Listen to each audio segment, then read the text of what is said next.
To insert something into the record, please have your staff email the previously mentioned address or contact the full committee staff. Please keep your video function on at all times, even when you're not recognized by the chair. Members are responsible for muting and unmuting themselves, and please remember to mute yourself after you've finished speaking. Consistent with the House rules, staff will only mute members and witnesses as appropriate when they're not under recognition to eliminate background noise. I see we have a quorum, physically and virtually, present, and I'll now recognize myself for an opening statement. Pursuant to the notice, we are holding a hearing today entitled Russia's Waning Global Influence. Good morning. I welcome the panelists here and all of you for attending the hearing. I want to first extend my heartfelt condolences to the Polish people who lost 2 of their fellow citizens last night in a brazen attack. Yesterday, the Russian Federation launched almost 100 missiles into Ukraine, and Ukraine scrambled to defend their territory and to protect their people. During the attack, a projectile landed on Polish territory, and Polish authorities have found fragments from a Ukrainian-launched Russian-made air defense missile. This is an unfortunate accident, but ultimately would never have happened without Russia's unprovoked war of aggression on Ukraine. The United States will continue to stand by Poland, our NATO allies, and Ukraine as Ukraine continues to fight to defend their freedom and their independence. Since February of this year, the world has watched in horror as Russia has conducted a full-scale invasion of Ukraine. This war has been unprecedented in the 21st century, creating the largest humanitarian disaster in Europe since World War II and instigating grotesque war crimes against the Ukrainian people. In response to these crimes, Russia has been condemned on the international stage, punished through a series of devastating sanctions, and removed from key international forums. Further, the Russian military has been humiliated on the battlefield, and Russians have been forced to face the horrifying reality that their soldiers are waging a brutal assault that has led to the death of over 6,000 innocent Ukrainian civilians. Bearing these facts in mind, I believe it's important that the United States assess the results of Russia's greatest strategic blunder and strategically contextualize Russia's new position as a pariah state within the international world order. As a result, I'll call this hearing to address Russia's waning global influence, its diminished role in international affairs, and the implications this will have on U.S. foreign policy moving forward. Looking back through recent history, it's clear that while Western countries once sought to build constructive, fruitful relationships with Russia, corrupt Russian officials sabotaged democratic institutions and disrespected the rule of law. As Vladimir Putin and his corrupt contingent of cronies grew in power, he gave Russians a false sense of hope, allowed for rampant corruption, and encouraged inequality to grow to unprecedented levels. Further, he strategically organized and oppressed the opposition voices while ushering in an era defined by kleptocracy. As a result, Vladimir Putin has failed to advance Russia onto the world stage, and instead, he's been the designer and mastermind that has brought forth Russia's steep decline. As Russia's population dwindles due to brain drain and people seeking freer societies, its economic outlook continues to worsen. For example, in September, Russia's own Ministry of Economy reported a 5% contraction in GDP over the course of the previous year. As international sanctions and export controls take their toll on the Russian economy, current conditions have also exposed its frail foundation built for decades on fossil fuel exports, which are no longer reliable. In the coming months and years, Russians will face the realities of being cut off from modern technology imports, financial tools, and Western innovation. Russia's economy and everyday life will suffer, and the downturn we see today is just the beginning. Finally, through their invasion of Ukraine, Russia has demonstrated the deep corrosive corruption present in its military. Russia has lost a staggering number of high-level military leaders, and much of its battlefield gains have been reversed. Coupled with a very unpopular mandatory draft and an estimated 100,000 casualties, according to U.S. sources, Russia's military failures, as well as Ukraine's military successes, are evident. Make no mistake, The Russian people, the Russia we see today is a former shell of itself, and Russians simply aren't better off politically, economically, or socially any way they were in the way they were 10 years ago. At the same time, a stronger NATO, including Finland and Sweden, has emerged, as well as a stronger Europe, which is now attacking climate change with a more diverse energy supply independent from Russian sources. As Russia's government wanes, the Russian people must now make a choice between good and evil, a choice between prosperity and isolation. It doesn't have to be this way. But as the Russian people make their choice, I sincerely hope for a Russia that someday can become a responsible international actor, seeking peaceful relations with its neighbors and prosperity for its own people. While Russia is in chaos, we in the United States must be clear-eyed and realistic about engaging a desperate nuclear power with an out-of-touch elites, willing to throw away any legitimacy that they once had. As the Russian regime grows more desperate and the Russian people seek to blame foreign actors for their deteriorating condition, the U.S. must accept the possibility of increasing nuclear saber-rattling. This posturing, even if bluffing, poses a great threat to international peace and security. So with that being said, the ranking member and I have brought together a distinguished group of witnesses to testify in the role of Russia as a waning power in the world today. And I want to thank all of you for being here today, and I look forward to your testimony. I'll now turn to the ranking member for opening remarks. Thank you. Good morning, Chairman Keating, and thank you for holding this timely hearing on Russia's waning global influence. I'd also like to thank our panel of experts for being here with us today to share your insights. First, I want to address the news that we all saw yesterday unfold in Poland. While NATO officials have said that there was no evidence that the missile that unfortunately killed two Polish citizens, that there was no evidence that it was fired intentionally, blame must still be placed on Russia, as Ukraine was merely defending themselves from these repeated attacks. This news comes at the very same time as Russia has launched its biggest wave of missile attacks on Ukrainian cities in more than a month. On Tuesday alone, Russia fired 96 missiles at Ukrainian cities, including, once again, civilian targets, shortly after being forced to withdraw from the southern city of Kherson last week. Moreover, it's been almost 9 months since Russia started this brutal and unjustified war, and despite the many actions taken by Congress, the EU, and others, Russia has yet to retreat. Russia will stop at nothing until they achieve control of the old Soviet bloc. Vladimir Putin has made this abundantly clear. What more must Russia do before we say enough is enough? That's a question a lot of us have been asking. I've said repeatedly that the time is now to completely hold Russia accountable, not through half measures, not through partial sanctions, but secondary and tertiary sanctions, declaring Russia as the state sponsor of terrorism. The entire book must be thrown at them. I now want to reemphasize this notion in wake of more innocent civilians being killed in countries that are now beyond Ukraine, now with the attacks yesterday that landed in Poland. I look forward to continuing this dialogue to see what mechanisms are available to ensure that Russia's influence continues to decline and that they are held fully and unequivocally accountable for the genocide that is ongoing to this very moment in Ukraine. Thank you, and I yield back. And thank the ranking member. I'll now introduce our witnesses. Heather Conley is the president of the German Marshall Fund of the United States. Welcome. Secretary Ernest Moniz is the CEO of Energy Futures Initiative and the Nuclear Threat Initiative. He's previously served as the U.S. Secretary of Energy and is a proud native of Massachusetts and in my district currently, his background. So thank you so much.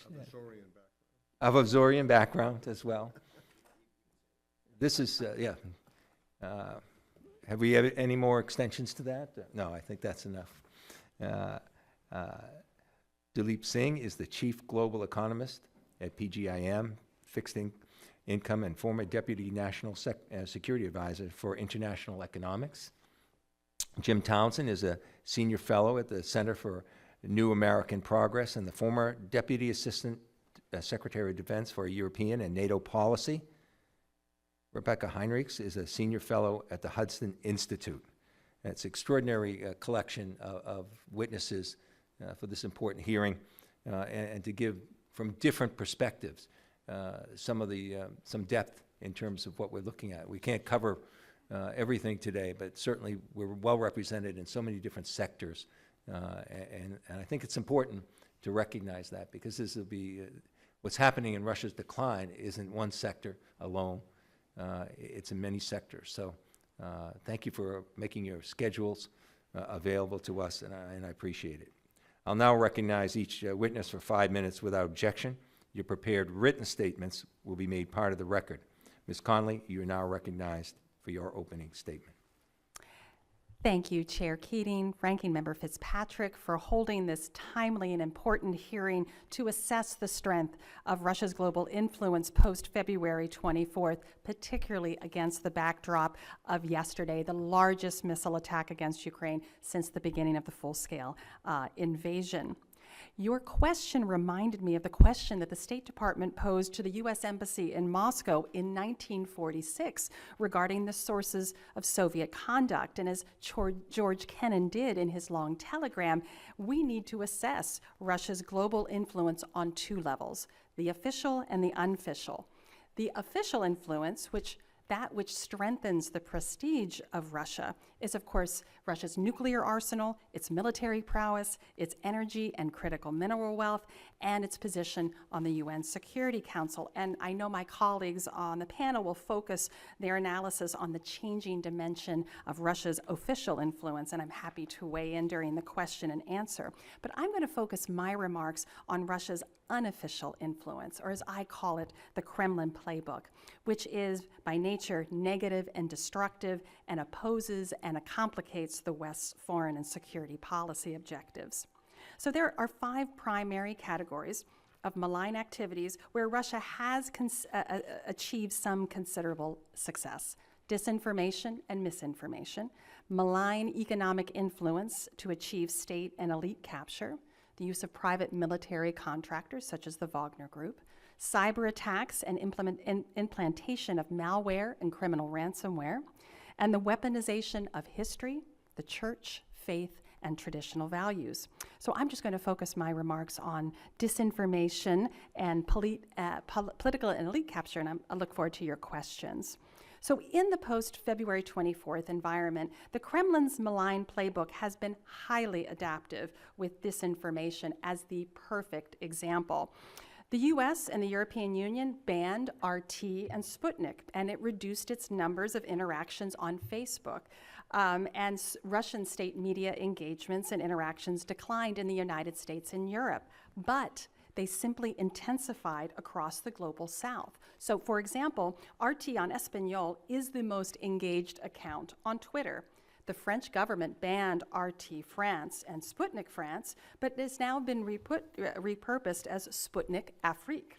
Accounts for RT India and RT Hindi were set up in September. RT on Espanol has set up a multiple spin-off of accounts, which for months has been one of Russia's most influential state media accounts. RT on Espanol has also taken a range of steps to get around platform restrictions, such as promoting their content via different domains. And our EU colleagues have also observed Russian disinformation actors seeking to portray themselves as authentic European news and promoting pro-Kremlin narratives. So they're also using alternative platforms. Despite being taken off of YouTube, they're looking at other platforms such as Rumble, Gab, and Odyssey. So we see Russian operatives running covert information operations on these new platforms despite limited engagement. Finally, Russia's malign economic and political influence also continues to adapt to increased scrutiny as sanctions regimes tighten and transparency measures increased. There is a constant stream of new revelations of alleged penetration of senior European officials. And I believe Russia will increasingly rely on a malign finance toolkit, including a vast network of institutions dedicated to mostly funds coveted from Western view to undermine Western sanctions and unity. new ownership structures of Russian firms will continue to circumvent these sanctions. So Western sanctions leakage is centered on Turkey as it seeks to welcome Russian wealth and seek advantage as Russia's new energy hub. Turkey's exports to Russia have increased by 87% as compared to the same period in 2021. Ankara has encouraged Russian oligarchs to reside in Turkey and bring their substantial assets to Turkey. Hungary has also started to prevent future EU sanctions against Russia and is blaming the EU for its current economic difficulties. So we see this adaptation concentrating on new disinformation outlets, concentrating on the global south, and finding willing NATO members, Turkey and Hungary, to continue to divide NATO. So in response, the U.S. and its allies must sustain and prioritize its diplomatic, military, and analytical attention on the ongoing adaptation and reconstitution of Russia's official and unofficial influence. But let me be clear, under the current regime, Russia will reconstitute both sources of its power over time. It will develop very sophisticated sanctions evasion tactics that we are going to have to be very aggressive in interdicting. So to answer your question, Chair Keating, while Russia's global influence has been reduced in some areas, certainly diplomatically, certainly we see in the military dimension, it has evolved and adapted in new and more dangerous ways. And as yesterday's attacks have demonstrated, I don't believe Russia's influence has waned, but it will not succeed. We need increased vigilance and action to make sure it does not reconstitute its powers. Thank you. I now recognize Secretary Ernest Moniz with his opening statement. Thank you, Mr. Chairman. Chairman Keating, Ranking Member Fitzpatrick, and members of the subcommittee, thank you for the opportunity to share thoughts on the nuclear security and energy implications of Russia's war of choice on Ukraine. Russia's actions have profound implications for nuclear security, stability, and for global energy markets during the clean energy transition needed over the next few decades. With regard to nuclear security, we start with the fact that Russia retains, after decades of reciprocal arms control agreements, a huge nuclear weapons arsenal, including approximately 2,000 nuclear warheads for non-strategic systems. President Putin's thinly veiled threats to use one or more in Ukraine broke one taboo and threatens another. The broken taboo is that of a nuclear weapon state threatening a non-nuclear weapon state with nuclear weapons use. This violates the negative security assurances of the nuclear weapon states and damages the non-proliferation treaty regime. We must work to restore the credibility of negative security assurances. The second taboo, that against nuclear weapons use, must of course be upheld. The statements of Chinese President Xi that admonish President Putin for invoking the nuclear weapon threat have been encouraging within the chorus of international condemnation and American high-level warnings of very severe consequences for Russia of nuclear weapons use. However, we cannot be complacent and must continue to rally international vigilance to Putin's threats as the war on Ukraine grinds on with potentially greater Russian military setbacks at the hands of the motivated and heroic Ukrainian military. There are major security challenges emerging from this crisis: a need for a new nuclear order, for a new Euro-Atlantic security architecture, and a revisited U.S.-Russia-China nuclear relationship. Though it seems unimaginable today, the U.S. and Europe must figure out how to include Russia in a future Euro-Atlantic security architecture. With regard to energy security, it has risen certainly to a new level of concern as the consequences of Russia's invasion play out. This started with Russia's invasion of Ukraine and illegal annexation of Crimea in 2014. This led the G7 and the EU to modernize, at that time, energy security principles. Two especially noteworthy developments were the consensus that energy security is a collective responsibility and the acknowledgement that the low-carbon energy transition motivated by climate change is a pillar of energy security. This led to commitments to action, promoting the use of low-carbon technologies, and promoting a more integrated LNG market. In other words, the two-pronged strategy of identifying the zero-carbon end state and the critical transition with lower-emission fossil fuels was acknowledged.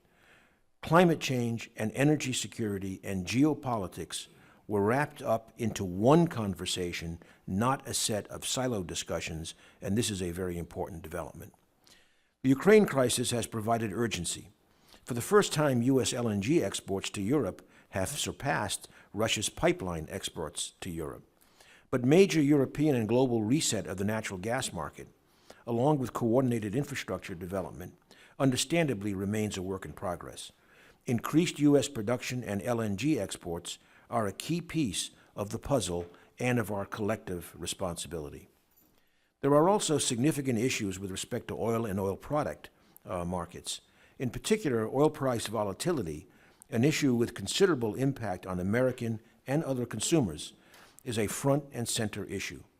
On the supply side, the impact of the looming European bans and Western financial constraints are not fully understood. On the demand side, opening of the Chinese economy could provide demand-side price pressure, and a global recession would do the opposite.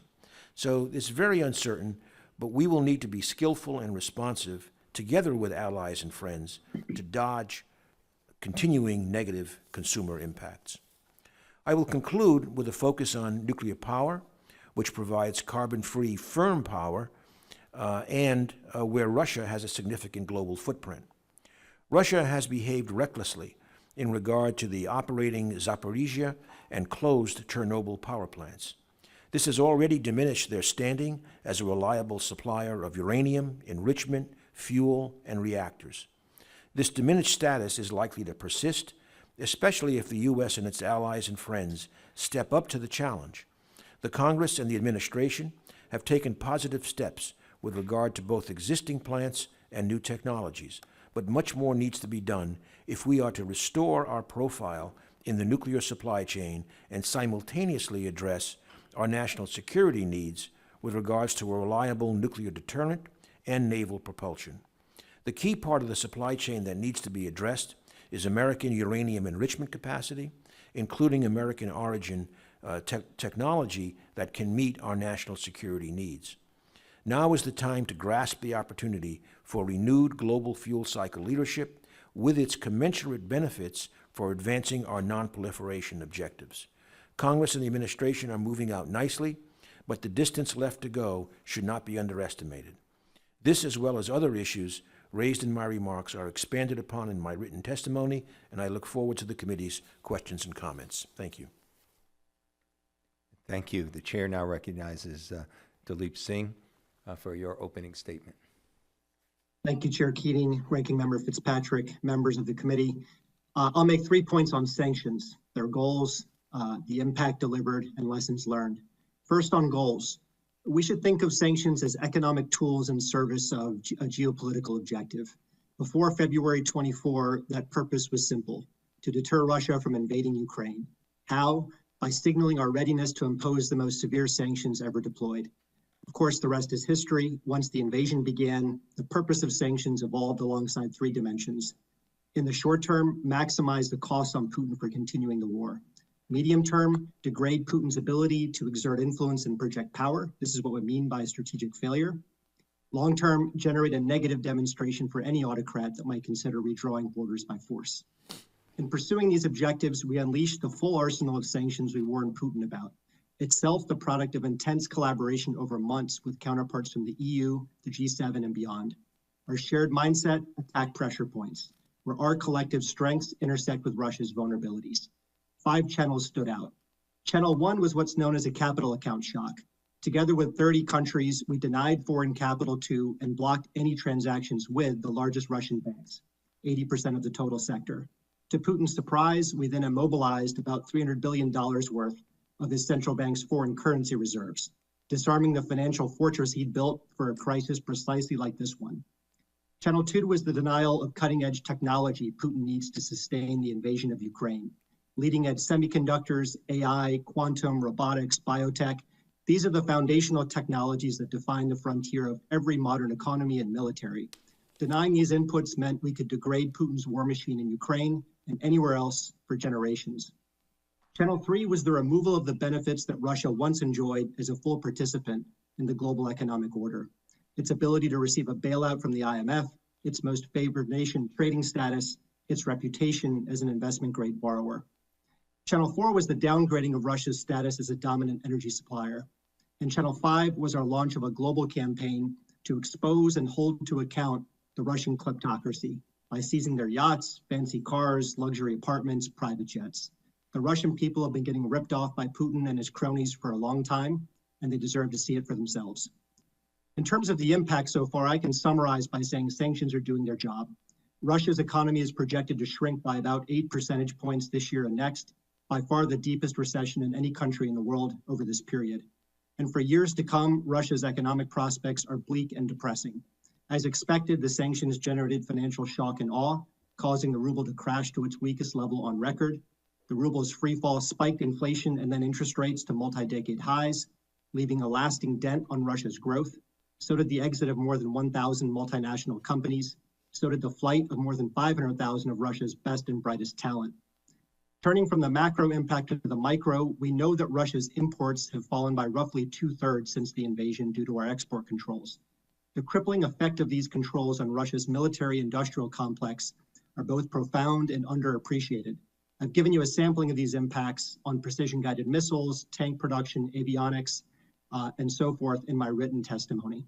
Regarding energy, the bottom line is Russia's role in global markets will never be the same. The IEA estimates that Russia's global share of fossil fuel exports will decline by half by 2030 under current projections. As a concluding point on impact, let me underline that sanctions were never intended as a standalone solution to the invasion. Sanctions work when they're part of a broader strategy, alongside doing all we can to support Ukraine's fight for freedom, doing all we can to isolate Putin diplomatically, doing all we can to help the rest of the world deal with the spillovers of Putin's war. Executing across all these fronts is how we'll create staying power, and staying the course is how we'll create leverage for Ukraine if and when it chooses a diplomatic settlement. Will leverage be enough? Getting into the mind of Putin is outside my expertise, but I'll submit that even an autocrat like Putin has a social contract with the Russian people. He took away their freedom and promised stability. So the bet we're making is the instability he's delivered will matter, if only because Putin cares about staying in power. If thousands of body bags are being sent back to Russia, if debit cards don't work, if capital and talent are fleeing the country, if your country's in default and shunned as a global pariah, is this really the endgame Putin is playing for? And how does he weigh that endgame compared to the cost of pulling back from the brink? That's the question we put to Putin. Now, lessons learned, I'm enormously proud of the unity we forged with the EU, the G7 and beyond within hours of the invasion. But I also understand why the actions we took are a scary prospect for the other parts of the world. So in my judgment, we need to take 3 actions to win the global narrative. First, we should write down and articulate a doctrine of economic statecraft at the highest levels of government. We've spent hundreds of years crafting military doctrine, only a tiny fraction of that time crafting a doctrine of economic statecraft. Second, we should continue building an analytical infrastructure that takes economic statecraft seriously. And lastly, we should balance how we deploy economic statecraft. Sanctions deliver enormous pain. And the message is if you don't change behavior, more will come. But this message rarely wins hearts and minds. So it's on us to balance the increased use of sanctions with an even greater increase in statecraft that offers mutual economic gain. Infrastructure finance, bilateral aid, multilateral finance, debt relief, trade agreements can all serve this purpose. And in doing so, demonstrate the enduring and incomparable promise of American economic strength as a force for good. Thank you. Thank you. Chair now recognizes Jim Townsend for your opening statement. Thank you very much.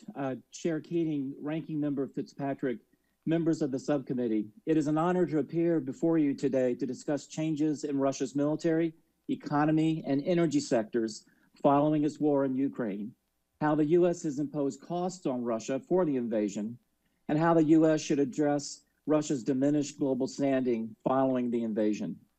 This morning, I will discuss specifically Russia's failures on the battlefield in Ukraine and the effect this has had on their global military influence. To save time, I'll hit the high points. I have much more detail in my written statement.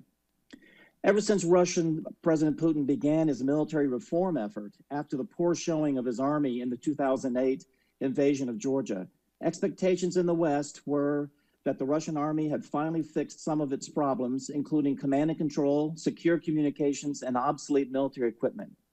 These expectations made the impact of Russia's failure on the battlefield in Ukraine quite stunning. President Putin invested revenues from Russia's highly profitable energy exports into modernizing the Russian military across the board.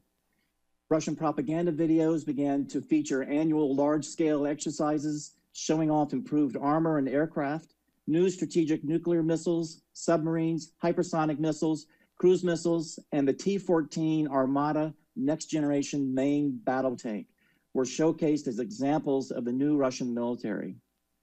Russia's first invasion of Ukraine in 2014, followed by their intervention in the Syrian civil war in 2015, signaled that not only did Russia have new equipment, such as Caliber cruise missiles, but they would deploy them outside Russia too.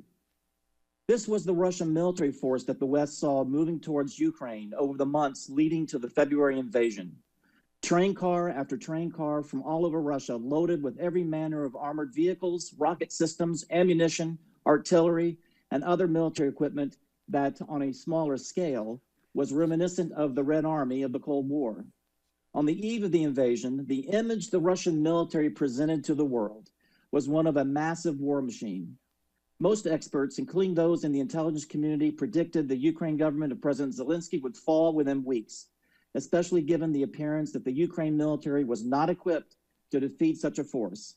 Videos showing civilians in Kyiv making Molotov cocktails and drilling in public parks without weapons did not inspire confidence that the Russian forces could be stopped. This image of the new Russian military was devastated in the days that followed, much to the surprise of many in the West. The poor performance by Russian troops was caused by a multitude of weaknesses and mistakes that only cascaded as the war went on. But the roots of this poor performance can be found in reform efforts that were incomplete, riddled with corruption, and poor industrial performance. Russian military leadership did not track the performance of many of the reform projects, believing their own propaganda that the military was improving year by year. In some areas, there were improvements. In other areas, improvements were very shallow. But when the new Russian army was ready to move into Ukraine on the 24th, their offensive was already doomed by poor planning based on core assumptions that proved to be untrue. Russian leadership, military and civilian, assumed that the Zelensky government and the Ukraine military would quickly collapse. The Russian forces would be greeted as liberators, and they could plan for only a short, sharp war, resulting in troop numbers and logistics support that could not sustain the long, intense fight ahead, including seizing and holding vast amounts of territory. The Kremlin wrongly assumed that the U.S. under President Biden would react like the Obama administration in 2014 with rhetorical condemnation and sanctions, but ultimately not provide Ukraine much in terms of lethal assistance. Putin felt he could survive sanctions this time around based on his experience in 2014. He also assumed that he could deter U.S. Assistance by rattling a nuclear saber and warning about U.S. involvement leading to war. He felt the U.S. was too self-absorbed in its own politics. He was wrong. The Kremlin also assumed that the European nations would fall along with the EU and NATO. He was wrong there as well. Just to sum up, again, much more detail is in my full statement. The Russian global military influence has certainly suffered due to these failures. The high expectations for Russian military performance were dashed in a spectacular way. The sheer scale of the failure in almost all areas of the military art leaves global experts and governments scratching their heads. Certainly the impact of these failures could lead to some decision makers to consider reducing their defense spending, no longer concerned about Russian military strength, more concerned about China. Perhaps allies would see the prospects of forming a military partnership with Russia as not being worth the effort, given their lackluster performance. Other actors may no longer be deterred by the threat of Russian military response, should they take actions contrary to the wishes of Moscow. All of these responses would be a mistake. Despite these very public failures seen on the battlefield in Ukraine, Russian history suggests that they are capable of overcoming their shortfalls and again rising to become a major military challenge. Just the Russian nuclear capability alone is a major threat to the US and other nations. The might of a rebuilt Russian army, well-trained, equipped, and led is not unimaginable, as Nazi Germany saw in 1945. As Andrea Kendall Taylor and Michael Kaufman wrote in this month's Foreign Affairs, Even with its capacity and global standing diminished by its war in Ukraine, Russia will continue to be driven by its resentments, a quest for a geopolitical space outside its borders, and a desire for status. Washington cannot afford to write Russia off in an effort to ease its own mind, nor should it imagine that Europe can manage the problem on its own. The threat may evolve, but it will persist. Thank you very much, and I look forward to your questions. Thank you. The chair recognizes Rebecca Heinrichs for your opening statement. Thank you. Good morning, Chair Keating, Ranking Member Fitzpatrick, other members of the committee. My views are my own, and I do not speak for any of my associations. For context, China is still the pacing threat. But the dangers of underestimating the Russian threat, as I believe the Biden administration did in the year leading up to the war, culminated in the greatest deterrence failure of the post-Cold War era. I have 4 main points for the committee's consideration. 1, the administration's reluctance to help Ukraine achieve victory over a major strategic adversary of the United States will have an impact far beyond Eastern Europe. What happens in Ukraine will impact Xi's calculus for whether he acts aggressively against Taiwan. My assessment is that Xi has not backed away from partnering with Putin. The nature of Xi and Putin's national aims to weaken and replace U.S. and ally influence means that we cannot treat their threats in an overly compartmentalized manner. In Xi's September public remarks, he remained committed to work with Russia to extend strong mutual support on issues concerning each other's core interests and deepen practical cooperation in trade, agriculture, connectivity, and other areas, end quote. Although China has so far abstained from providing direct military support to Russia during its invasion, economic ties between the two nations have skyrocketed since Russia's invasion, giving Russia crucial support to weather sanctions. China has continued joint military exercises with Russia, and China and Russia officials each back one another's erroneous territorial claims. 2, the Biden administration's rhetoric in support of Ukraine's defense is at odds with its reluctant provision of certain weapons to Ukraine before the invasion and once deterrence failed, throughout the invasion. On the sanctions front, Russia has reportedly made over $160 billion in energy revenue since the conflict began. And earlier this week, for the 4th time since the war, the Biden administration extended a general license exempting nearly all energy-related transactions with sanctioned Russian banks. Regarding weapons, the Biden administration blocked a military aid package for Ukraine when Russia was building up its military in the spring of 2021. That fall, they froze another package they feared would be, quote, provocative. This kicked off what has become a cycle of public congressional pressure in order to free needed assistance from the White House. The White House remains opposed to delivering systems that Ukrainian President Zelensky has requested, including those with longer ranges, because they could hit targets deeper into Russian territory, according to the president himself. Rather than helping Ukraine win by expelling the Russians, the aim of the United States seems to be to help Ukraine not lose quickly. Put another way, the aim seems to be stalemate. Consider National Security Advisor Jake Sullivan's comment that, quote, we believe in a just peace based on the principles of sovereignty and territorial integrity that are not things we made up but are embedded in the UN Charter, end quote.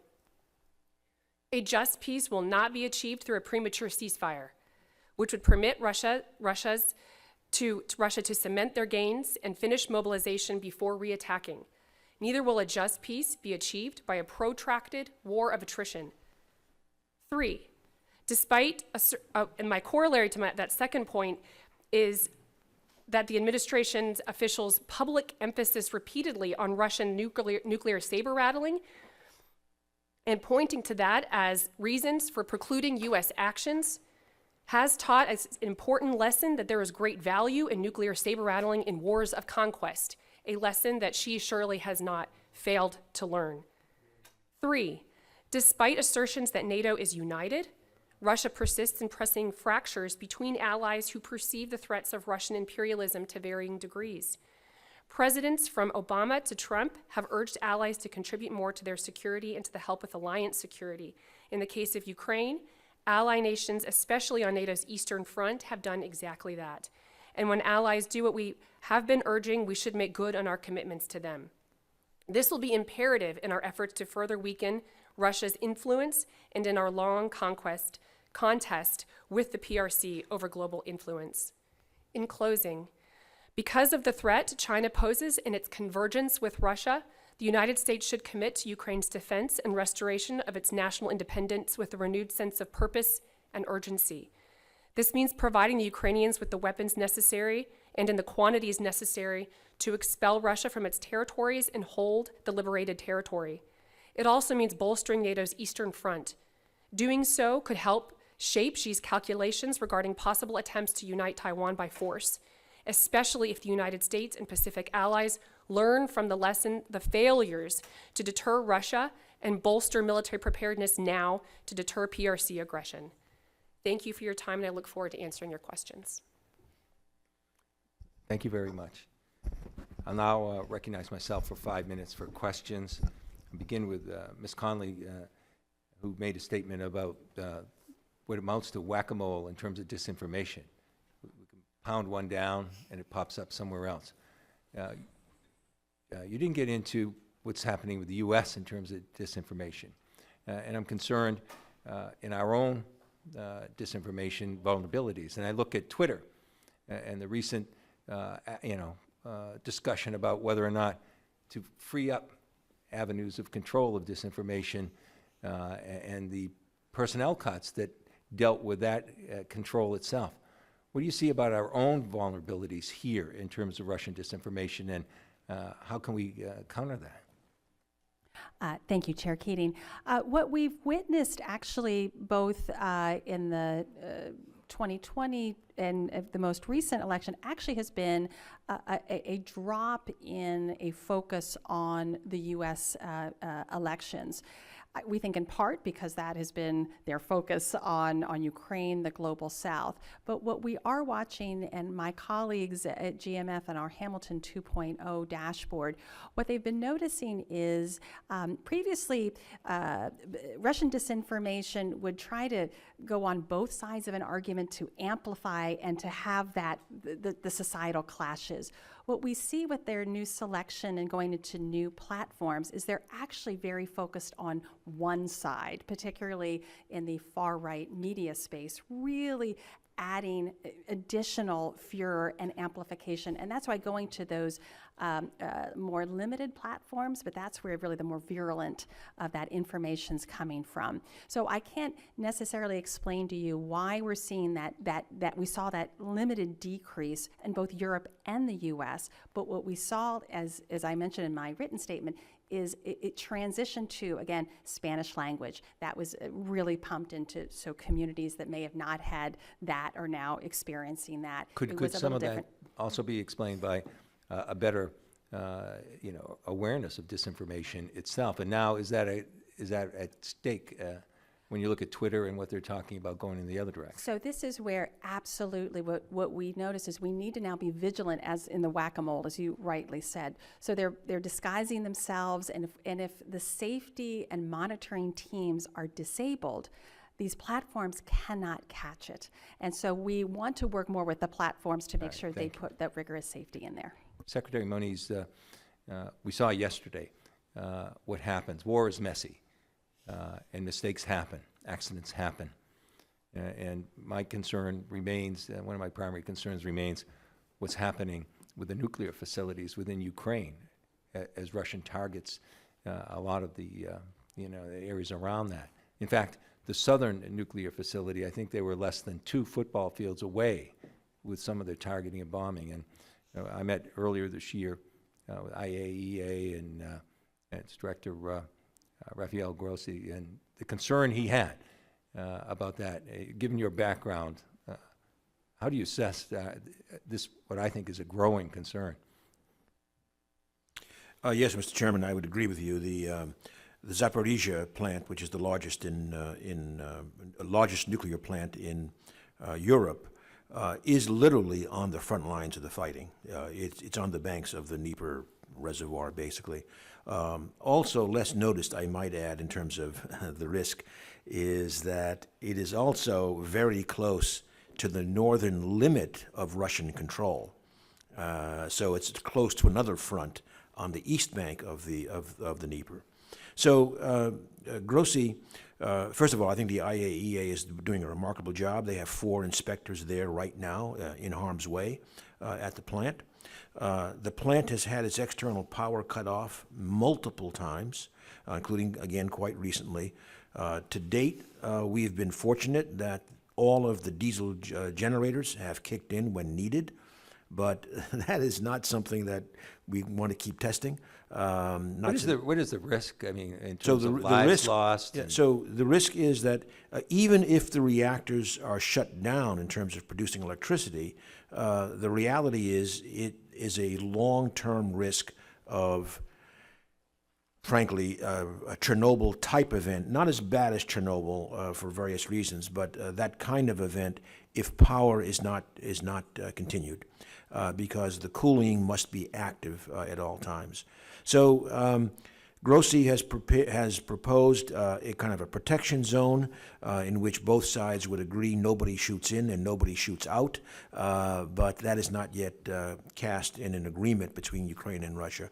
But further drive by Ukraine, which I think we all hope obviously would be successful, does put the Zaporizhia plant in a very awkward geographical location, shall we say. Yeah, to my mind, it remains probably the most daunting nuclear threat.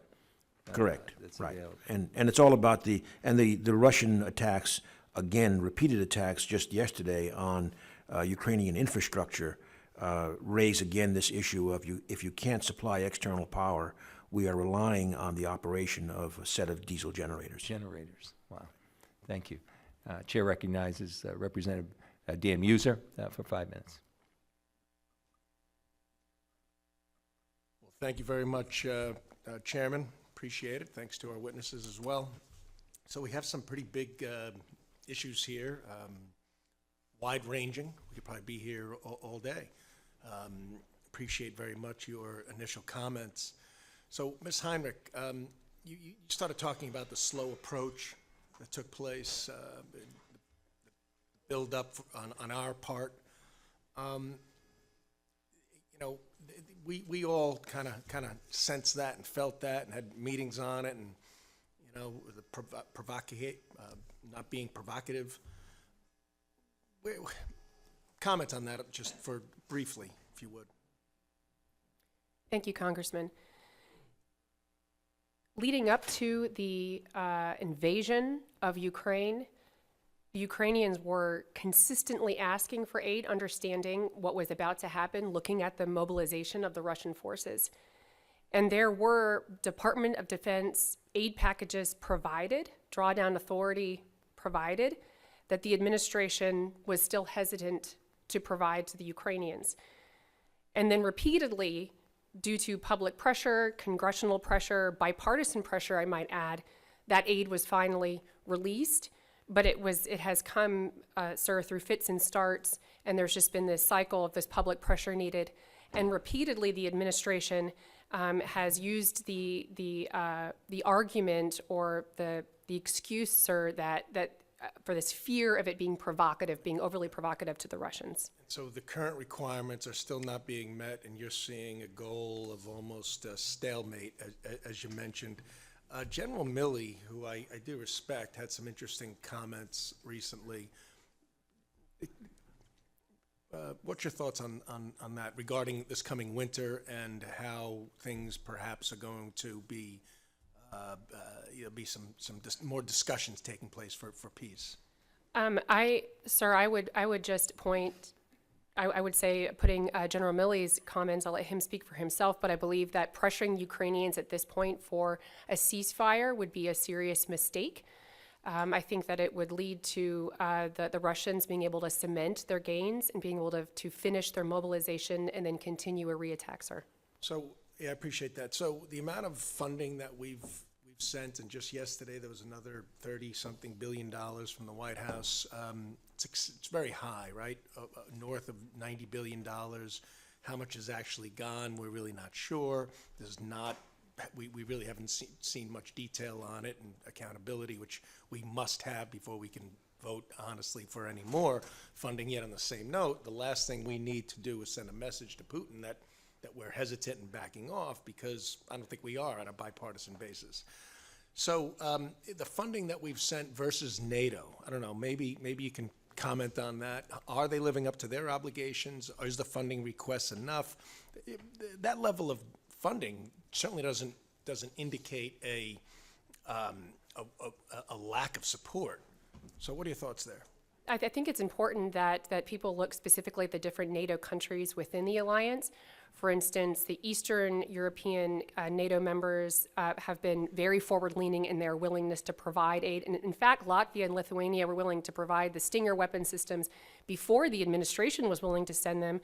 And the administration even held up that aid on the pretext of some legal issues until Congress pressured them. And then they released the Stingers from Lithuania and Latvia. So on Eastern NATO front, they've been very good, especially as a percentage of GDP, at providing aid to the Ukrainians. I do think that there is great room for improvement on some of the, Germany, of course, in particular, for providing more aid. I do think, sir, that it's also important that people look at the difference in the aid packages between the military assistance, security assistance, versus some of the other things, humanitarian aid and economic aid, because there's a great difference there. And I still believe, sir, that it is well worth the cost, given the geostrategic value of stopping one of the United States' greatest strategic foes, Russia, and also, sir, the important message that it would send for Xi Jinping. I agree with you very much.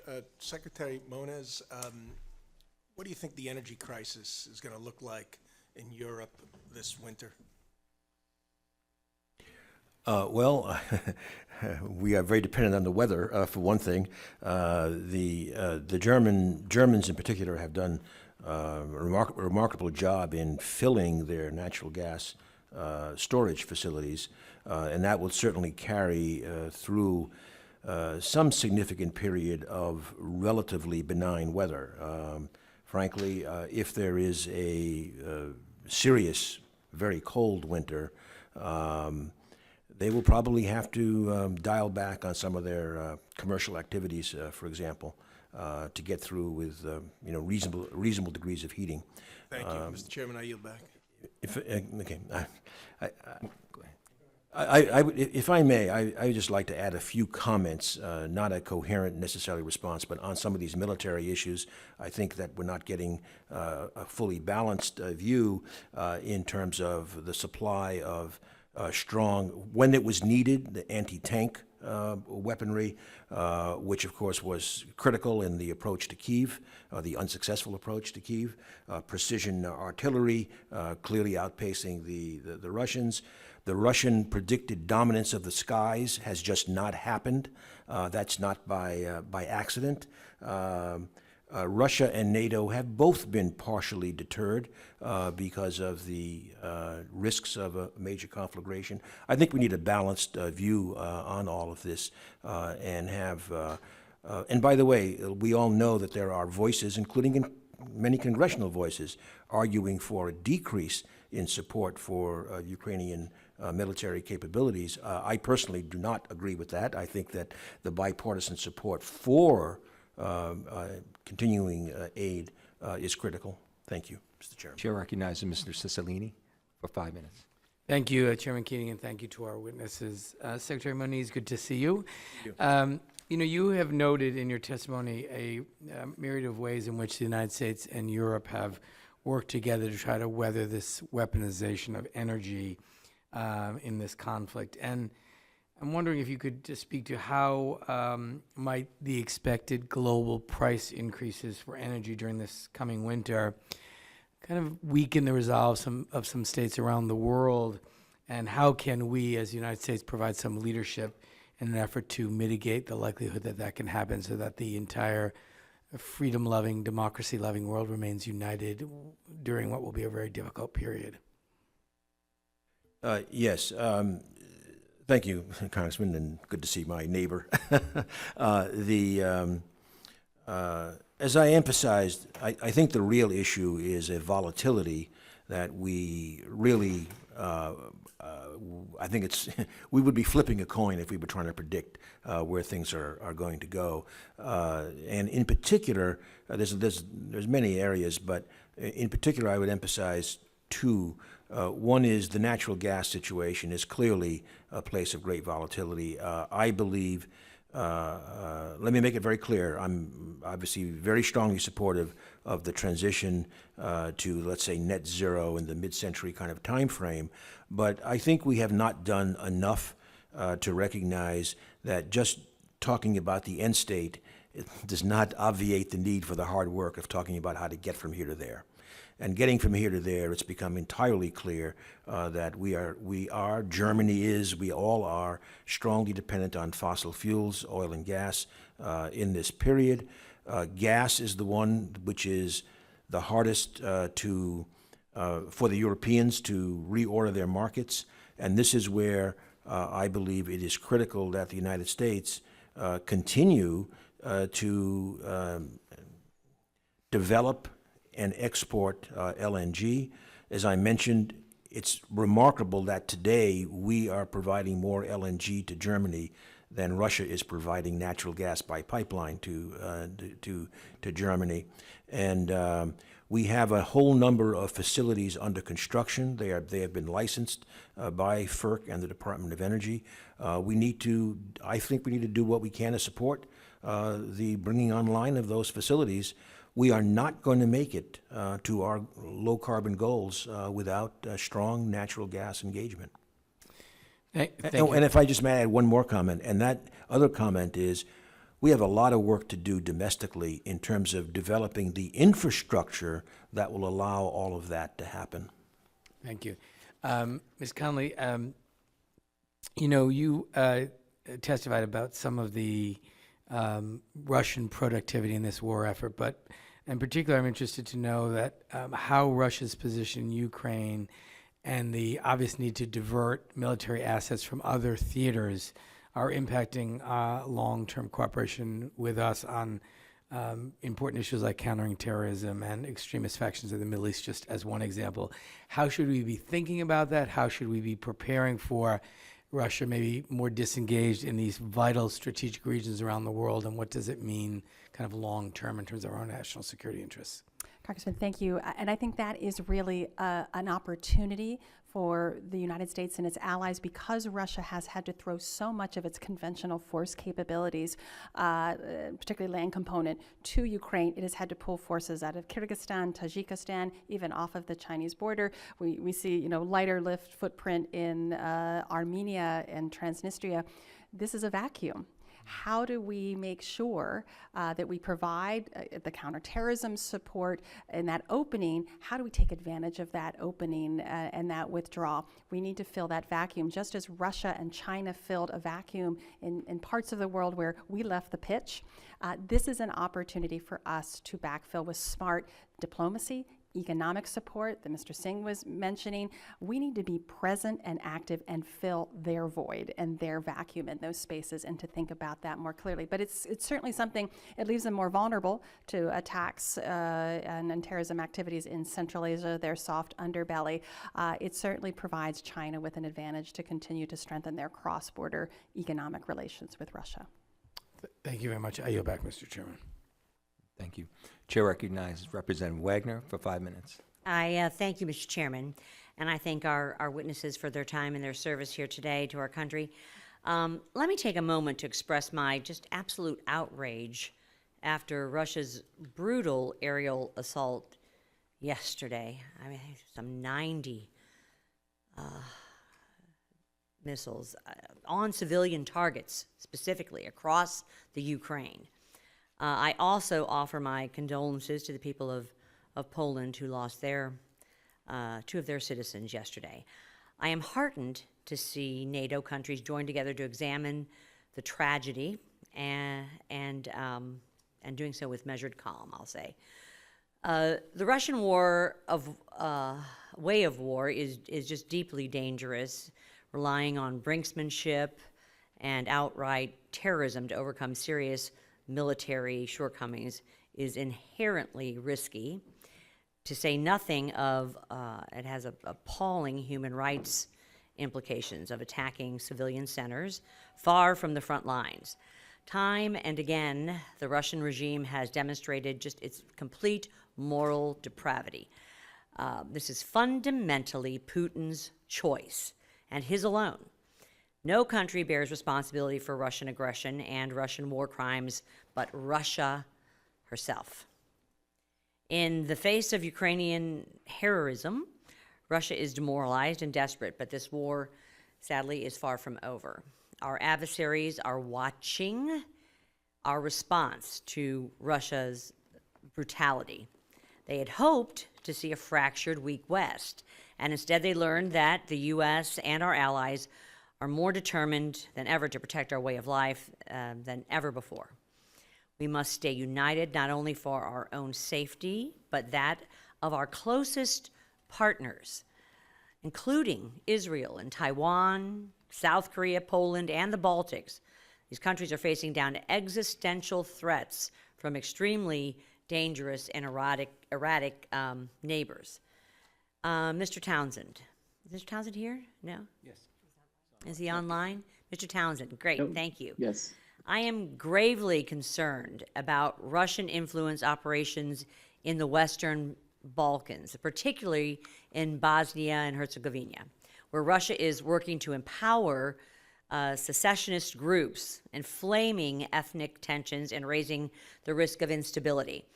I have introduced legislation the House passed upholding the Dayton Peace Agreement through Sanctions Act to punish bad actors seeking to threaten Bosnian stability.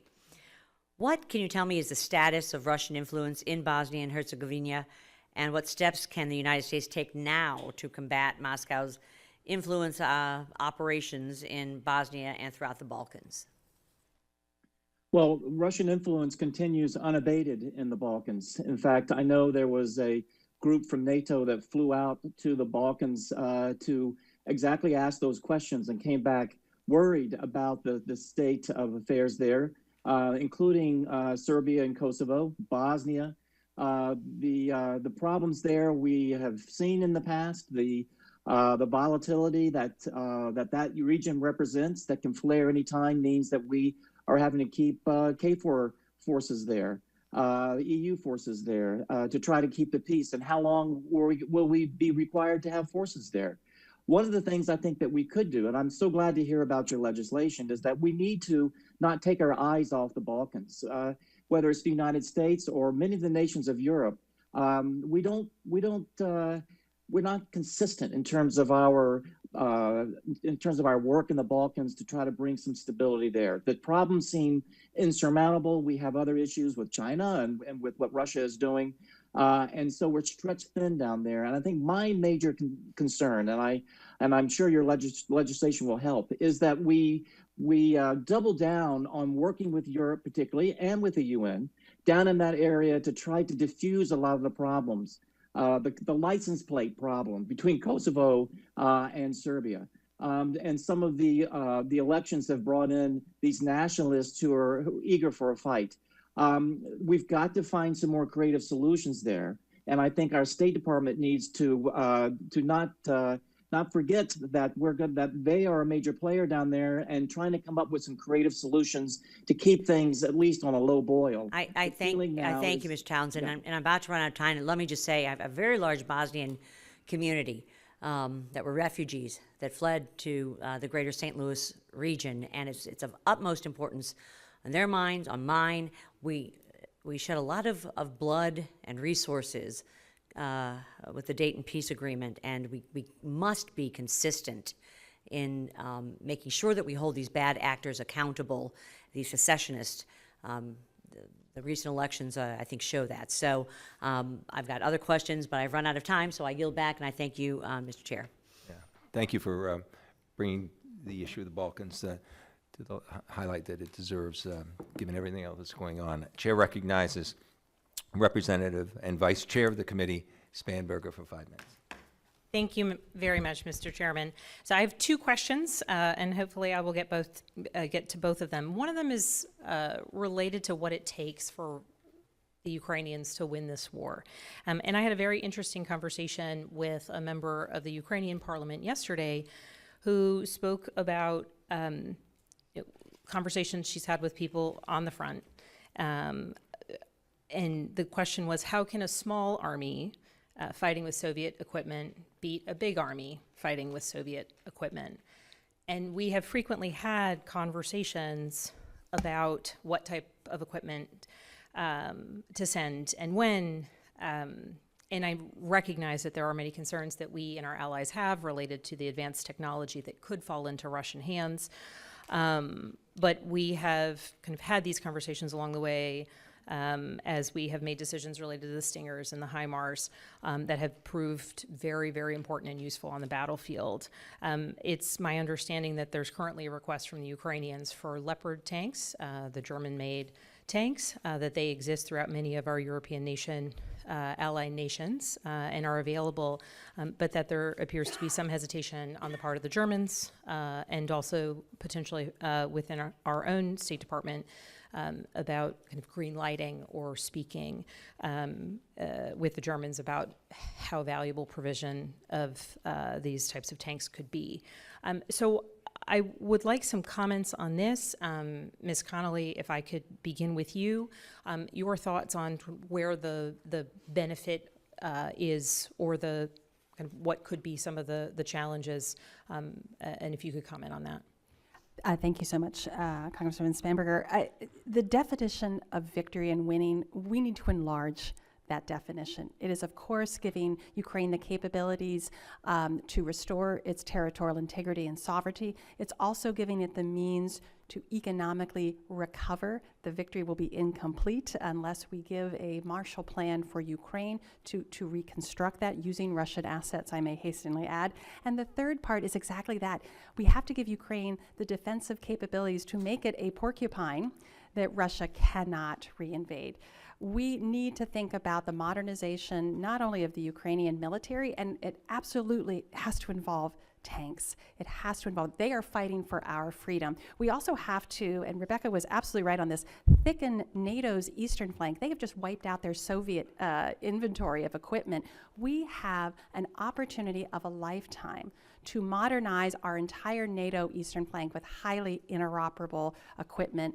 U.S. defense companies, European companies are ready to do that. We don't have the production capabilities to do that. So it's not only just the equipment and the German hesitation. We need to continue to work strongly with our German colleagues to get them over their historical concerns about this, but it's going to take a whole of NATO effort to do that. We have to think about the future as we're winning today. Okay, and I saw some nods in agreement, so I'll just take that information on and jump to my second question related to energy.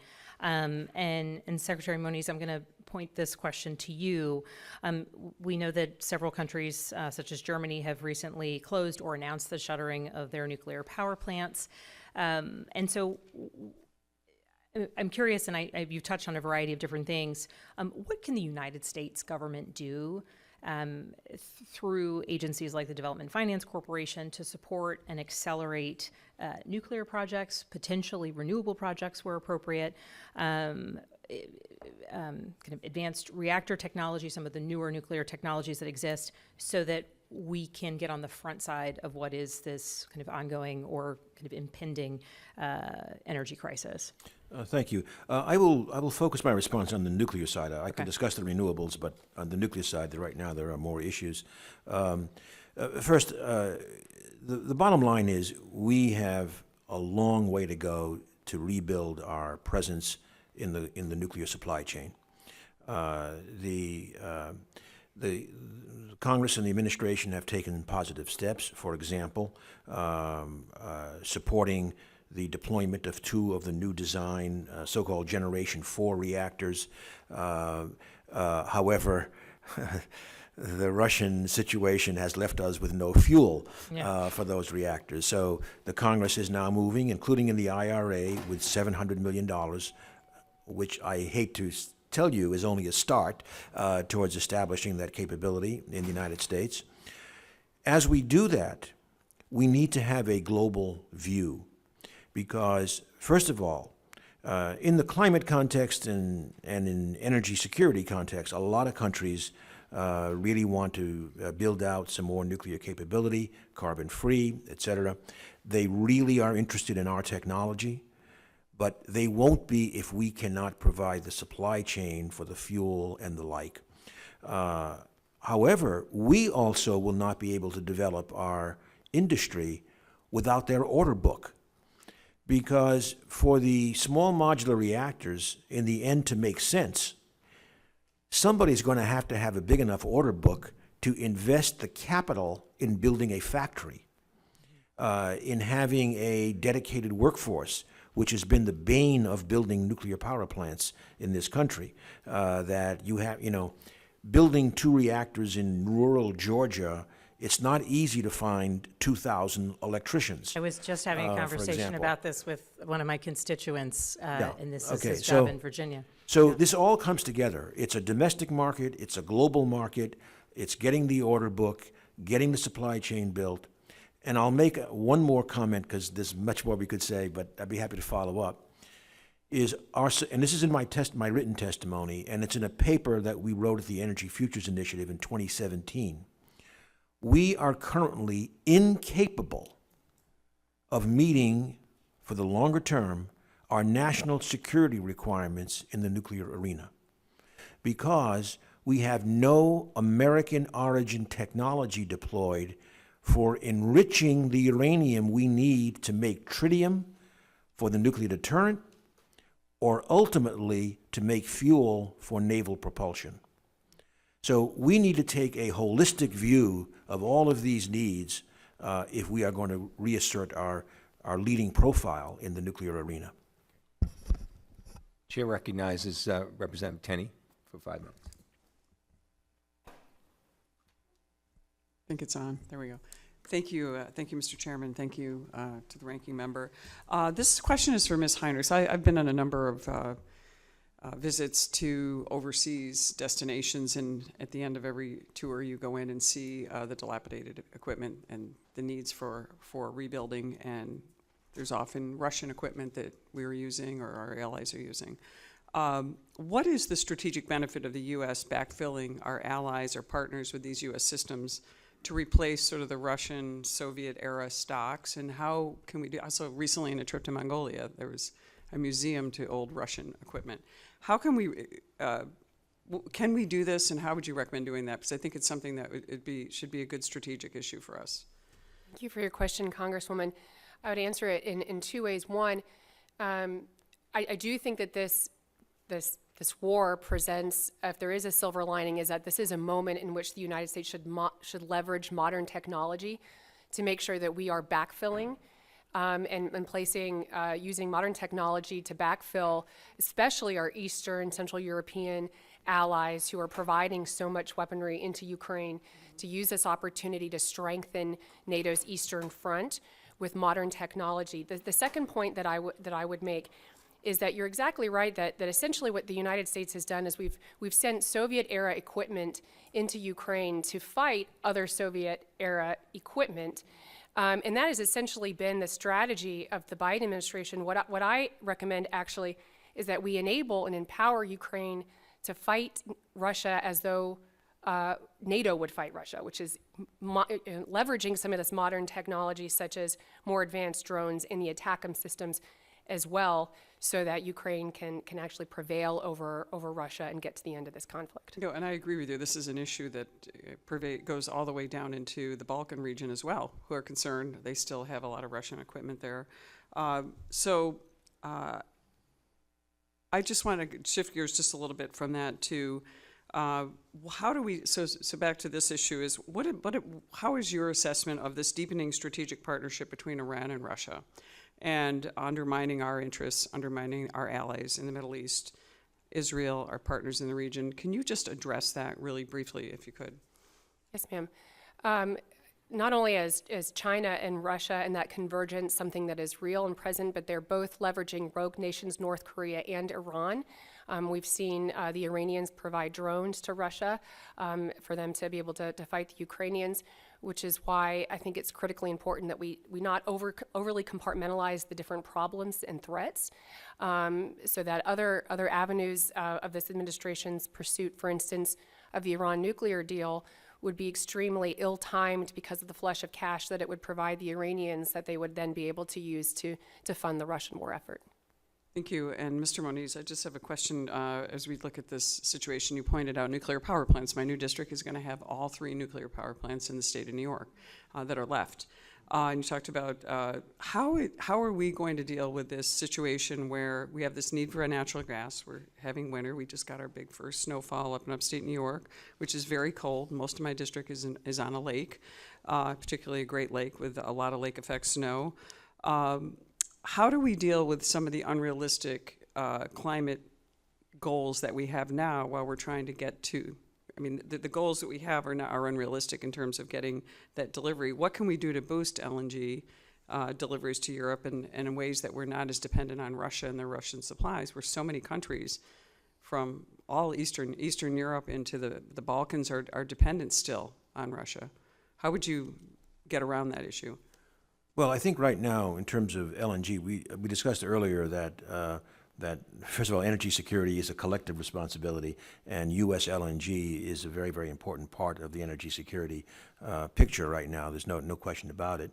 We are exporting over 10 billion cubic feet of natural gas per day, and the important point relative to your question is that already licensed and under construction is roughly a comparable amount of additional LNG capacity. So the issue is to support. I mean, it's mainly now in the private sector since it's all licensed. It's now finishing that construction over the next year or so, supporting the export of that LNG. Indeed, I should just also add that we have redirected considerable LNG to Europe. We cannot forget about our friends in Asia as well, Japan and South Korea, who also desperately need that LNG. And so I think with the expanded capacity, the idea is to support the entire set of friends and allies that we have in both continents. Very, very, very important to continue on that. Thank you. I think I'm out of time. I yield back. Thank you. Thank you. The chair now recognizes Representative Pfluger for 5 minutes.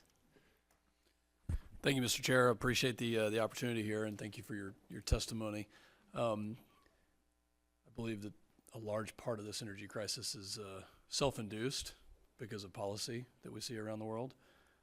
You know, on this particular committee, prior to the invasion of Ukraine, I actually warned the committee that lifting sanctions on Nord Stream 2 would have detrimental effects inside Eastern Europe and would embolden Russia to take steps that we have seen happen, and would encourage Russia to weaponize their energy supply. And actually, I was mocked on this committee by a colleague for some of those statements, but yet, you know, even though those warnings were not taken by the administration, I think a lot of them have come true. And over the past 15 to 20 years, the policy that we have seen specifically originating out of Germany and other places in Western Europe has led to what I would call a self-induced energy crisis. And so I appreciate your statement to say that energy security is a collective requirement. However, the administration has declared war domestically on our own energy supply. And the statements that say there will be no more drilling, no new drilling, I mean, that doesn't help us. That doesn't help the energy security here or in Europe. And in the 10 BCF that we are exporting, a large amount of that has actually been rerouted because of Asian willingness, the markets that are in the Asian markets' willingness to reroute that. And so I'm glad they've done that, but we're going to see a worsening of this crisis. And so my question for Ms. Heinrichs, how do you see, you know, what do you see the U.S. being able to do to boost our own output, to help more? If it is, in fact, a collective responsibility for energy security, what can we do right here at home to lessen this crisis and help the collective security? Well, sir, I would just want to just forcefully agree with your point that energy security is national security, and that the United States being energy independent is an important tool to defend our own sovereignty and also to insulate ourselves from some of these pressures that happen geopolitically when crises do unfold. The other point I think is really important, Congressman, is that the administration's decision to relieve sanctions on the Nord Stream 2, even though going against or waiving sanctions, something that the Congress had a bipartisan support for those sanctions to remain in place, I think also sent a very unfortunate political signal that the Biden administration was trying to, in a sense, appease the Russians or look for opportunities to collaborate with them. And that was just one piece of a larger series of political decisions that the administration made that led to this great deterrence failure. Well, thank you for that. And I think at the same time that we ease those restrictions, we also saw at the simultaneous time that was being done, the messaging here domestically was not helpful. So, yeah, go ahead. May I just extend on that, because I think it's quite relevant. I first of all want to say that I think it's not something I would support, certainly, to say that there is a war on these areas. I mean, the fact is, we are producing 12 million barrels of oil per day. We're almost, post-COVID, we're almost back to where we were before. We are producing 30 trillion cubic feet of natural gas, the most ever. So the reality on the ground is we are producing a lot of oil and gas. Sir, I would say that the permitting reform that needs to happen, let's just look at Ms. Tenney's district, the Utica formation in western New York. These places, we have pipelines, and this is really where I'm trying to go, that are 2 or 3 miles away from being completed, yet there is a war domestically on our own production, and it deals with and I know that this committee's jurisdiction is not the EPA, and this is not Energy and Commerce. However, if we're talking about Europe, the solutions originate here. Yeah, I think there are very, very strong regional variations, and in fact, earlier we said indirectly, but it's directly relevant to what you just said, is that we have a job to do in terms of our domestic infrastructure in order to be able to realize the energy benefits, that some of which we are not doing now. Yeah. Obviously, in Texas and the Gulf, it's a whole different world. Well, thank goodness it is, 'cause it's a state-driven process. And on the first part that you raised, quite correctly, when you mentioned Nord Stream, I just wanted to say that this goes back to when I was secretary in the Obama years. I mean, we were sternly lecturing our German colleagues about the lack of wisdom of a poor supply chain, shall we say, overly dependent upon one source, which was Russia, and that is part and parcel of my other statement, that we have not spent, and they did not spend, adequate time thinking about getting from here to there, where there was low carbon, and recognizing the critical role of gas in that transition, and having good hygiene in the supply chain. I hope we get to a second round of questions, whether it's nuclear, critical minerals in the Midwest, the carbon-based fossil fuels.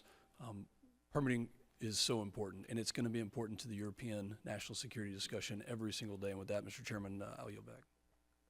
Thank you. The chair recognizes Representative Meyer for 5 minutes. Thank you. Thank you, Mr. Chairman, and to our witnesses who are here today. And I really have appreciated this conversation lately around the energy component. I want to get to Wagner Group and Novichok and other things of a darker dint.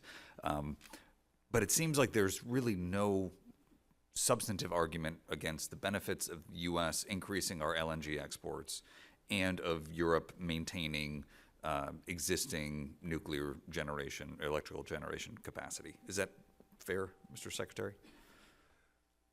Well, there's things that we agree with, but I think it would be fair to say that there are, of course, those who are concerned that increasing natural gas production and exports would provide a lock-in that would work against some of the low-carbon energy transition objectives.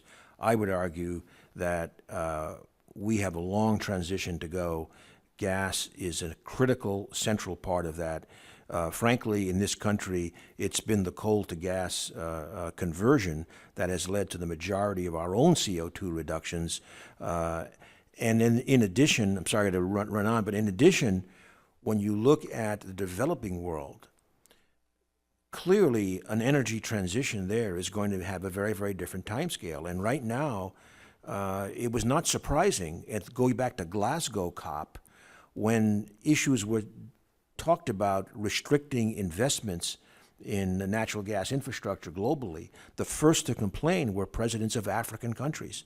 They need it for development, and their development, their economic development, it's important for women's liberation, it's important for all kinds of subsidiary issues. So we need to take a sensible, integrated view of how these various timescales come together. Well, and that dynamic in the developing world where many of them look at the U.S. or they look at the West and they say, oh, you had your chance to pollute, you had your chance to cut down your forests, and now, you're saying don't do as we did.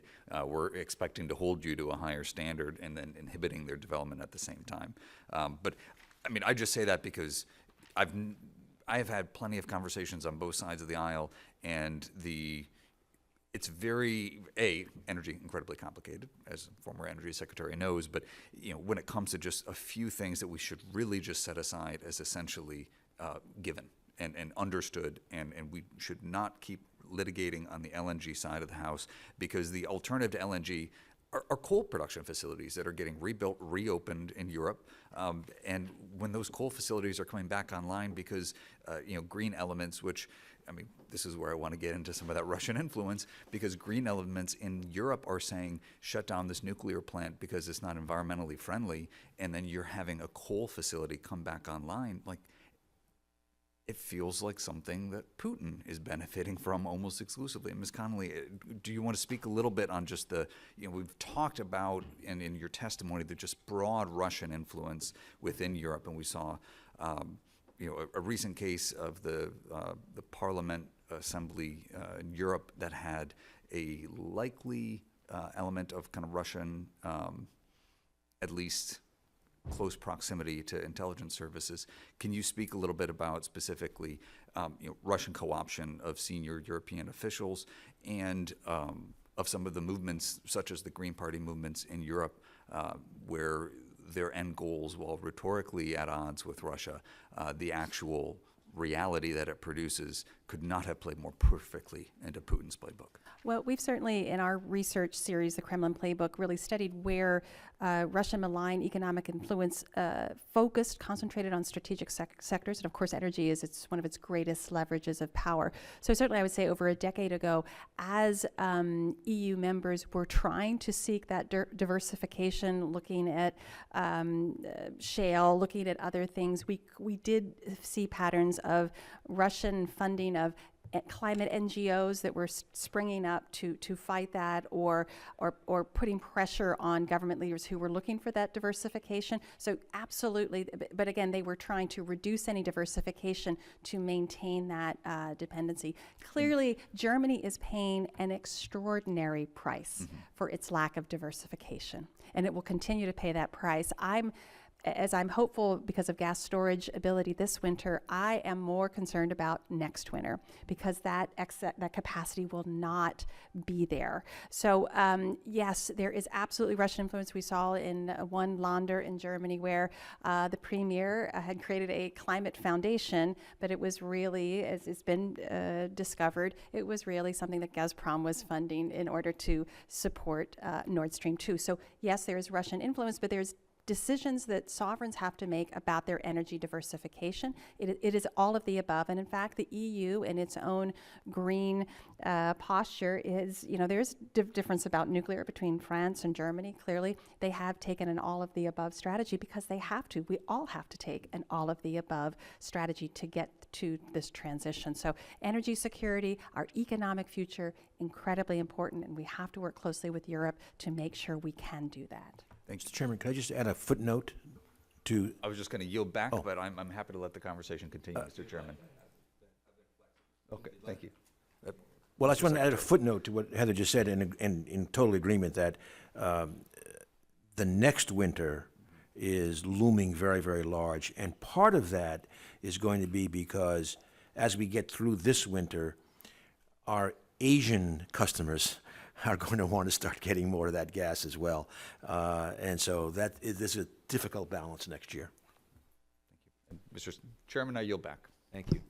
I don't think with the constraints of time, we'll have a whole round of second questions. Once we start, we go all the way through. But we've had 5 witnesses, and that's a high number for most committee hearings. So I'd like to do this. I'd like to give each of the witnesses maybe a couple of minutes just as a closing thought, but I'd like to start with Mr. Singh, who is in particular, who's joined us. And so we'll start with you, Mr. Singh. Sure. Thank you, Mr. Chair. I think most of this conversation has focused on energy. There have been a few other issues raised. I guess I'll just summarize on a couple of topics that were mentioned. Number one is our unity. And I think, in terms of what this Congress can do over the next 2 years is just continue to have unwavering bipartisan support for Ukraine. We all know this was a reckless gamble by Putin. He's betting that we'll fatigue, that the West will move on, that his tolerance for pain is greater than our commitment to defend freedom, and that in his so-called backyard that he's in charge. That's what we're up against. So that's point one. I think, the other point I want to make, it was raised earlier, why didn't we unleash all of our sanctions preemptively? And there are a couple points to make here. Number one is we never thought of sanctions as an end to themselves. Imposing costs, that's not a strategy. The goal was to prevent an invasion of Ukraine. And unleashing the full arsenal of sanctions preemptively would make these sanctions a sunk cost for Putin. In other words, in his mind, he might have thought, I've already paid the price. Why don't I take what I've paid for? The second reason we didn't unleash the most severe sanctions preemptively is it would have validated his assertion that we were never serious about peaceful diplomacy. And number three, it would have broken the unity that we worked so hard to create for months preceding the invasion. Unity, just to underscore, it's a force multiplier, both on the direct impact of the sanctions and export controls, but even more importantly, as a signal that our cause is not the unilateral exercise of American financial force, but it's the shared defense of core principles that underpin peace and security around the world. Thank you. Thank you, Mr. Townsend. Well, thank you so much for the opportunity both to speak with all of you today and for some closing thoughts. And I thought I would just make a statement on a bit that I jumped in my opening statement, and that is, as you look at the impact on Russian military influence globally, which was the question I needed to look at, there's one impact that I think is going to last a long time, both for Russia as well as the Russian military. And that's the atrocities that we've seen, the torture, the genocide that we've seen at the hands of the Russian military. It's not just Putin, in the Kremlin issuing these orders. It's not following orders by civilian or military superiors. A lot of these atrocities are done at the hands of Russian soldiers themselves. That's something that we never thought we would see again after the horrors that came out of World War II. We worked really hard to expunge that out of Germany and Japan and try to find a way where atrocities would be something that we could deal with in other ways. But to see this happen as part of the Ukraine fighting done by Russian soldiers, that's something that will always stain the Russian military as well as the Kremlin. And that's a major global impact. 10 years from now, as a global, as a Russian soldier is seen around the globe, that Russian soldier will be representative of a group that turned back the page of history to an awful time in World War II of atrocity. And that's going to be a legacy. It's going to be very hard for the Russian military to scrub off. Thank you, and thank you for bringing that point forward. This committee has had multiple hearings on Russian war crimes in Ukraine, and thank you for closing with that thought. Ms. Heinrichs. Thank you, Congressman. I would just remind the committee that we face two major strategic rivals, both of whom are major nuclear powers, China and Russia, and that we should understand that Russia is still using its nuclear weapons, if not by employing them, by using them coercively, and that their nuclear weapons in theater outnumber U.S. nuclear weapons in theater 10-1. Those weapons are unconstrained by treaty, and they are causing the United States to become, in my estimation, overly risk averse in providing even conventional weapons to Ukraine necessary to help Ukraine finally achieve victory over Russia. And so I would urge the committee to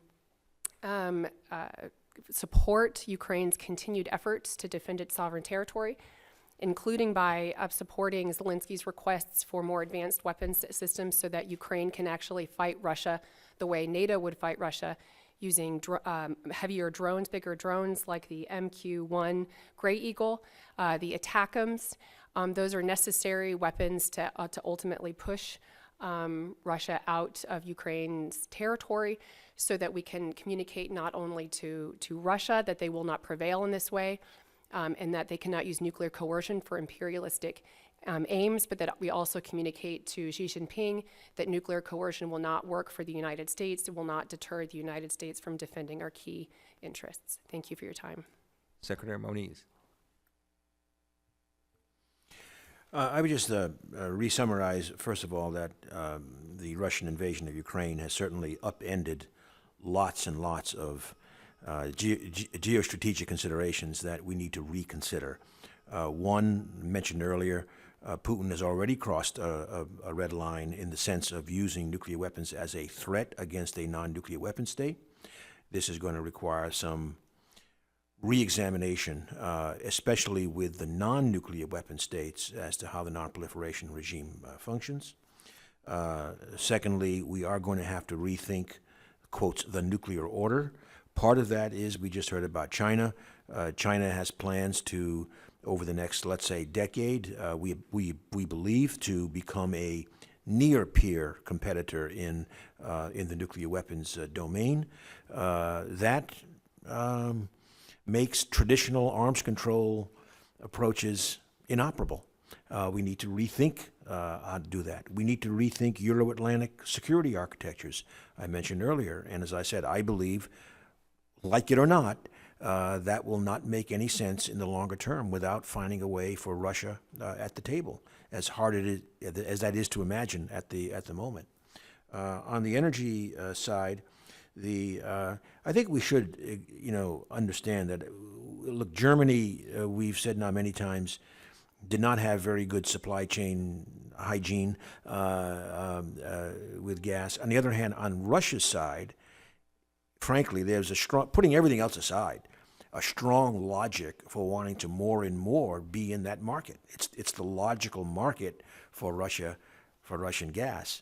What they've managed to do now is get rid of their logical market. It ain't going to happen again, at least not in the same way.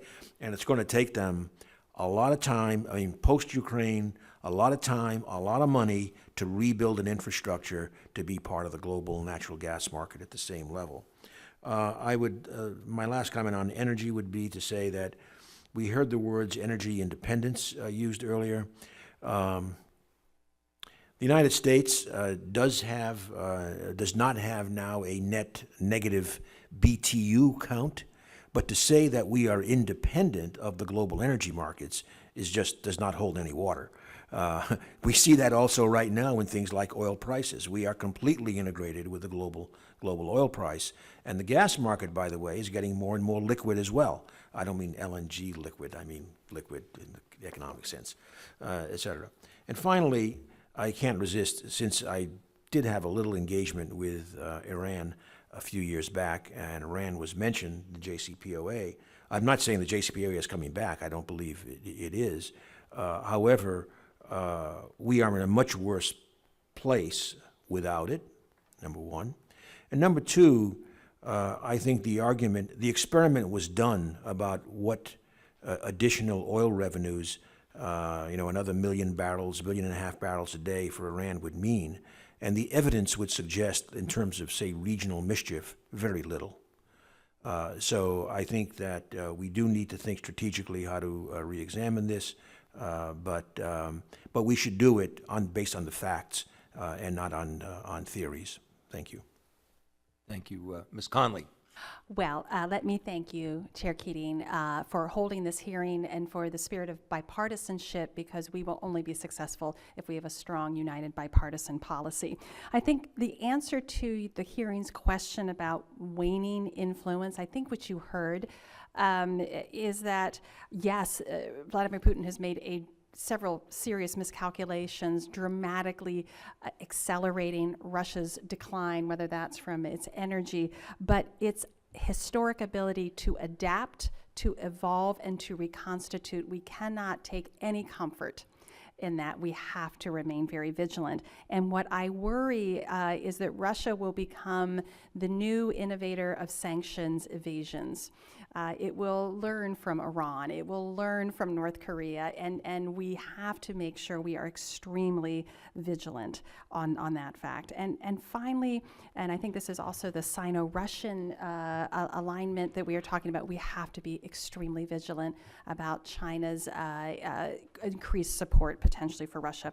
Finally, I would just say Ukraine's future is our future. If they are successful and can restore their territorial integrity, can defend themselves, and to recover and be a modern democratic society, that is the best policy answer to Vladimir Putin, and it is a welcome sign to the Russian people that there is a different future if they dare to think about it. And so this is why it's so important that we help Ukraine militarily, economically, and to recover. But thank you so much, Chair Keating, for this opportunity. I want to thank all our witnesses. This was extraordinarily important, and your participation was, equally as important. And I'd like to thank all the members that took time today. This is a very difficult scheduling time for all of us with so much going on. But the participation, I think, by the members of the committee demonstrates the importance of this issue. So thank you so much. It'll be a continuing conversation. I think well beyond the near term. I think the things we talked about have huge long-range implications about the world order. So with that, I tell members that they have 5 days to submit statements, extraneous material, and questions for the record, subject to the length and limitations of the rules. Again, thank you for your participation. This hearing is adjourned. Thanks. We could go on forever with this, but unfortunately,